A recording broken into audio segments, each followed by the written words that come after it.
de 9 anos para cá, e o deixou para nadar. E ela foi cuidar de seus afazeres. Ela voltou quando o parque estava fechando e não conseguia encontrar o filho. Eles procuraram o menino até às 10 da noite, quando o encontraram. O braço dele estava preso no ralo da piscina, que o sugou e ele não conseguiu sair e acabou se afogando. Houve outro incidente em que uma família da região estava passeando, andando de canoa no lago. A canoa tombou e o menininho se afogou no lago. Antes que suas portas fossem fechadas, 6 crianças haviam morrido no parque. E isso seria motivo para o parque permanecer fechado. Mas não. Em 1985, o morador local, Gaylord White, comprou a propriedade com a esperança de reabri-la. Na década de 1950, Gaylord, meu marido, trabalhava aqui. Quando ele estava no ensino médio, ele se apaixonou pelo lugar. Então queria ser dono dele algum dia. E alguém nos avisou que os herdeiros finalmente haviam decidido vender o parque. Foi assim que o compramos. Nós queríamos muito ter um parque infantil. Durante anos, os moradores acreditaram que o parque era assombrado, talvez até amaldiçoado. Então, no final dos anos 1980, a família White fez algumas descobertas curiosas. Começamos a encontrar muitas cerâmicas e ferramentas de nativo-americanos e pontas de flechas, coisas assim. Então paramos de usar as escavadeiras e chamamos a Universidade Marshall. Eles reuniram uma equipe arqueológica que foi até o parque e eles começaram a encontrar corpos. Foi aí que descobrimos que havia um cemitério nativo-americano na propriedade. Em um dos locais de sepultamento havia uma jovem nativo-americana de 14 anos. E tudo leva a crer que ela morreu ao dar à luz a um filho, porque um bebê foi enterrado ao lado dela. Uma série de mortes trágicas. Num parque de diversões construído no local de um cemitério de nativo-americanos. Uma coincidência? Para os investigadores paranormais, não mesmo. A primeira vez que pisei no parque de diversões do Lago Shawnee, senti como se estivesse sendo observado. Um sentimento sinistro, simplesmente negativo. Não acredito necessariamente que os lugares nascem ruins. Acredito que coisas precisam acontecer para que um lugar se torne negativo por natureza. Sempre que as pessoas vinham ao parque, diziam que viam os balanços se mexerem sozinhos, ou viam a imagem de uma menininha brincando nos balanços. Ver só um balanço se mexer quando olho para ele e ninguém mais vê, ou se ele para assim que alguém olha, isso é bem assustador. Mais do que assustador, é inexplicável. Nós costumamos ser cientistas agora. Todos nós sabemos tudo o que está acontecendo e quando vemos algo que não entendemos, é assustador. Milhões de pessoas tiveram essas experiências. Não apenas assombrações, mas também de percepção extrasensorial e relacionadas. Essas são questões que a ciência deve examinar com muito cuidado e atenção. Dizer, é alucinação em massa ou é determinada explicação, sem olhar para a experiência em si, tanto em padrões singulares quanto gerais, não é científico, é bem anticientífico. A história sombria do parque de diversões do Lago Shawnee é o resultado de uma maldição lançada sobre quem profana esse solo sagrado? Ou a área sempre foi um lugar do mal? Um local onde coisas ruins sempre acontecem, não importa o que seja construído lá.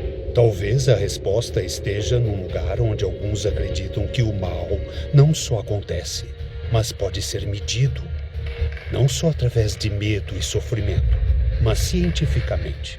E pode ser tão tangível quanto carne e sangue.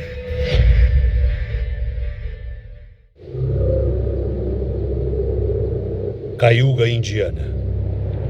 16 de fevereiro de 2019. O investigador paranormal Dave Spinks e sua colega Hayley Sharp viajam para esta cidadezinha para investigar uma casa que muitos consideram o local mais amaldiçoado da América do Norte.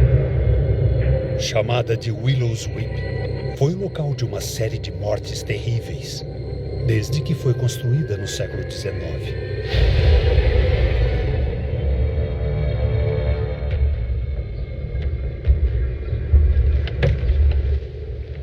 Brenda Johnson é dona do Willow's Weep. Oi, Brenda. Oi, Dave. Ela descartou os rumores de que lá era um local amaldiçoado e comprou há alguns anos, com planos de renová-lo.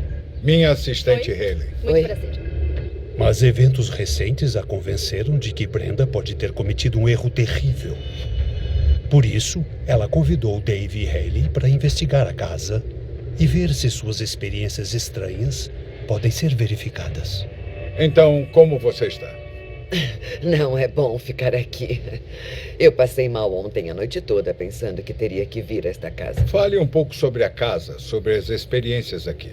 Bom, quando comprei a casa e começamos a trabalhar nela, meu filho estava consertando o telhado e as tábuas voavam para cima dele. Ele se machucou. E eu fui arranhada e 6 marcas de garras nas minhas costas, portas batendo na gente, batidas por baixo do chão. Soube que teve mortes nesta casa. Pode falar um pouco disso? Posso.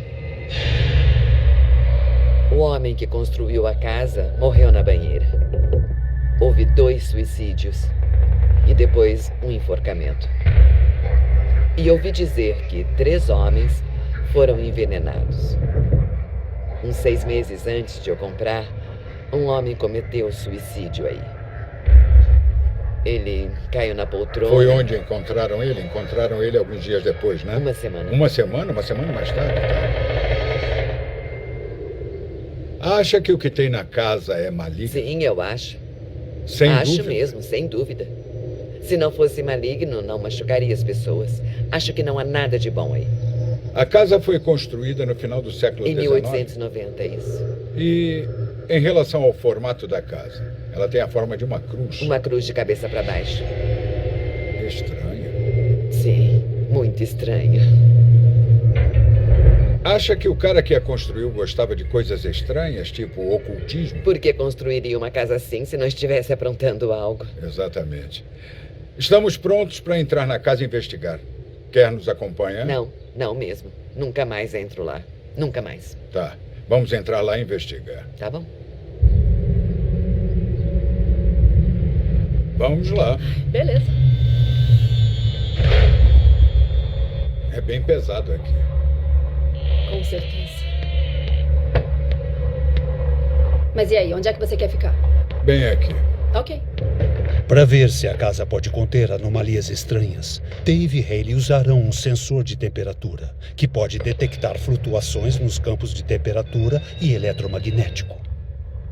Tá fazendo 40 graus Fahrenheit e tá caindo.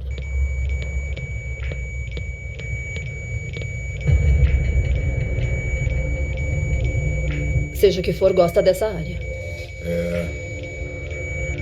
Tá ficando louco. O sensor de temperatura tem caído constantemente até 9 graus Fahrenheit. Mas por quê?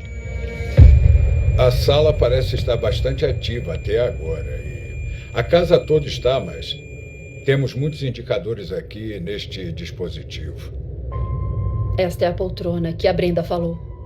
Olha, tem sangue nela. Sinto uma sensação muito pesada aqui também, na boca do meu estômago. Quase imediatamente, o dispositivo começou a apitar na poltrona, onde foi encontrado um homem que se matou na casa há muitos anos. É impressionante. Tem alguma coisa aí. As estranhas mudanças na temperatura da casa poderiam ser causadas por alguma força explicável? Uma queda na pressão barométrica provocada pela presença de um poço subterrâneo profundo, talvez? Ou a causa seria outra coisa? Algo que ainda é inexplicável. Eu tô ficando com ânsia, dor de cabeça. Com certeza tem coisa negativa aqui, na minha opinião. Também acho. Então vamos sair daqui. Vamos. Legal. Dave e Haley começam a suspeitar que as histórias de que Willows Weep é um local amaldiçoado podem ser baseadas em mais do que medo e superstição. A casa é assustadora. Eu não ia querer ficar nela sozinha. Eu diria que lá tem algo maligno. Não, foi uma boa sensação. Algo que iria sugar nossa energia. Eu já estive em muitos locais e esta casa é a pior até agora. Na minha opinião, tem muitos espíritos e entidades nesta casa. Tem espíritos humanos e talvez espíritos demoníacos que influenciaram os humanos que viveram na casa e possivelmente os fizeram se machucar. Do lado de fora, Dave e Haley relatam à proprietária, Brenda Johnson, suas descobertas. Mas não antes de Dave fazer uma oferta surpreendente a Brenda. Sei que você não gosta nada deste lugar. Não. E eu sei que quer se livrar da casa. Quero. Eu gostaria de comprá-la de você. Uhum. Tá certo, claro. Dave quer ser o próximo proprietário da Willows Weep. Ótimo. Obrigado. Eu que agradeço. Eu disse a Brenda que se eu comprasse a casa, eu poderia investigá-la muito mais a fundo e poderia chegar a uma conclusão sobre a causa do mal que se esconde em suas paredes. Isso se não me acontecer nada antes, né? Para minha sorte, ela concordou. Ela não via a hora de vender o lugar. Willows Weep foi construído para atrair espíritos malignos? Para Brenda Johnson, Dave Spinks e Haley Sharp, a resposta é um preocupante sim. Mas por que alguém construiria de propósito um local maligno, a menos que não tenha sido feito para atrair espíritos demoníacos, mas para prendê-los? Num esforço de criar um aviso mortal de que os demônios são reais. Honduras, fevereiro de 2015. No meio da selva, uma equipe de jornalistas e arqueólogos americanos faz uma descoberta dramática. Evidências de uma cidade antiga perdida há mais de 500 anos. Estávamos parados às margens de um rio e o arqueólogo estava apontando para uma muralha na selva e dizendo que do outro lado do rio começava a cidade perdida. Então atravessamos o rio com os soldados abrindo caminho para nós com facões. E de repente a cidade se erguia no meio da selva, praticamente na nossa frente. Foi a coisa mais incrível. O que encontramos era um esconderijo de objetos sagrados esculpidos em pedra que haviam sido deixados na época em que a cidade foi abandonada. E esse era um mistério gigantesco. Por que esse povo partiu de repente? A expedição mostrou que eles haviam descoberto o nível superior de uma vasta cidade que foi coberta sob séculos de vegetação da selva. Logo depois, muitos começaram a especular se as ruínas eram de um lugar lendário conhecido pelos hondurenhos como Ciudad Blanca ou Cidade Branca. Um lugar que se acreditava ter sido abandonado há séculos por causa de uma maldição mortal.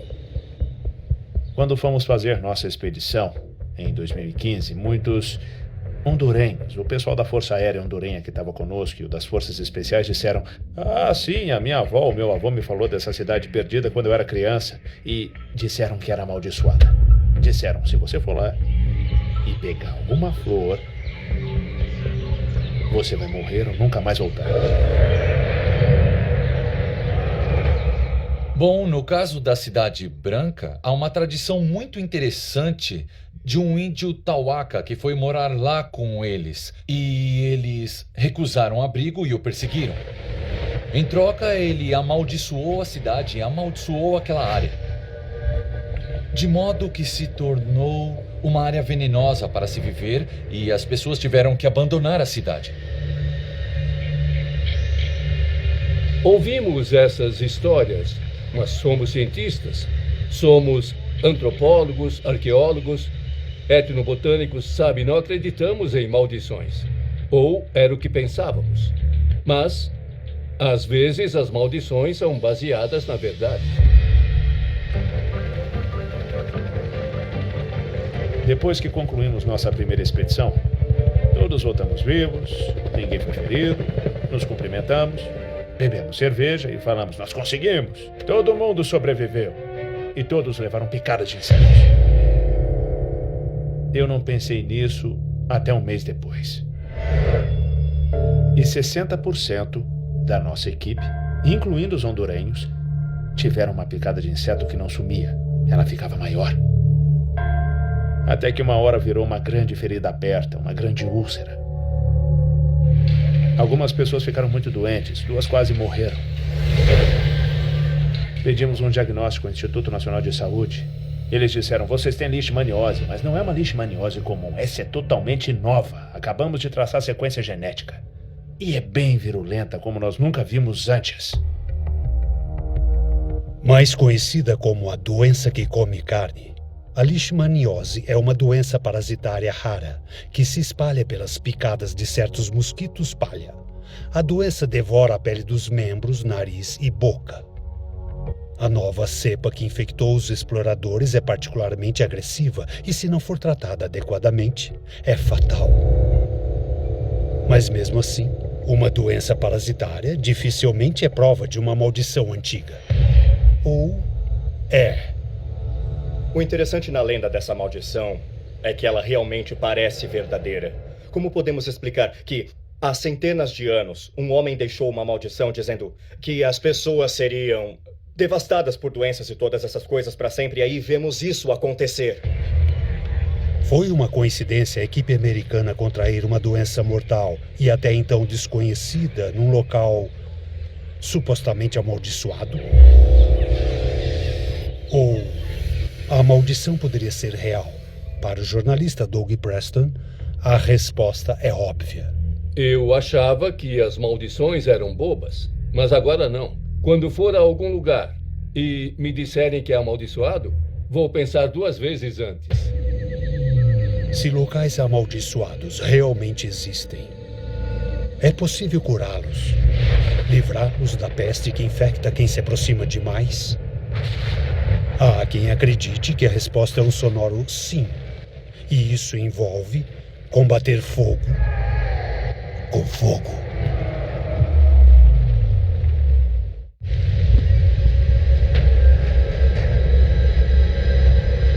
Aldeia do Gotuque, Fiji, julho de 2018.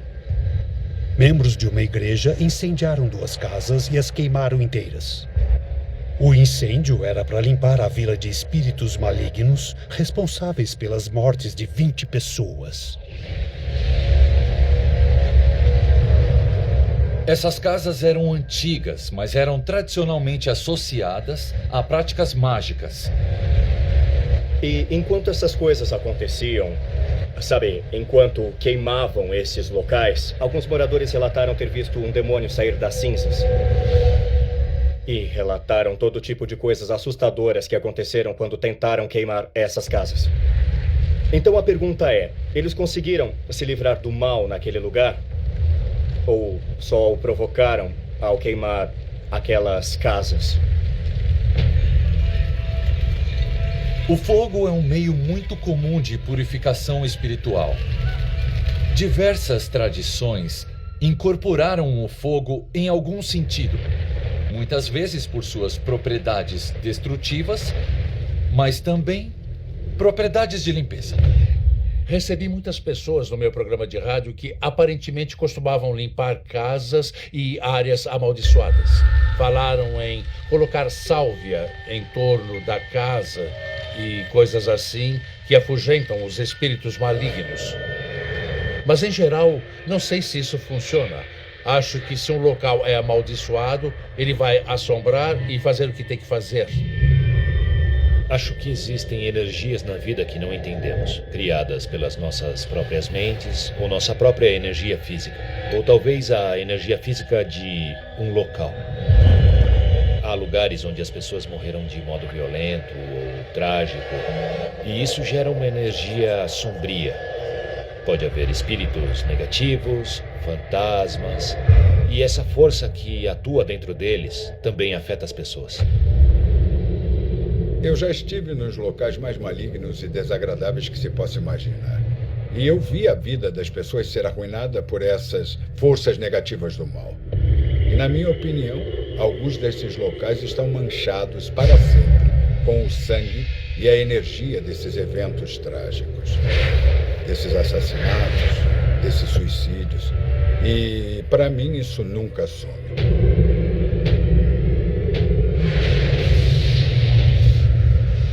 Fogo purifica o mal que infecta certos locais amaldiçoados. Bobagem, não é? Para você, não existem locais amaldiçoados. Bom, que tal você passar a noite em Willow's Weep? Ou brincar no balanço do parque de diversões do Lago Shawnee? Ou talvez queira fazer um piquenique na floresta suicida do Japão? Não? O que foi? Está com medo? Ou você é tão inteligente para mexer com coisas do mundo que são inexplicáveis?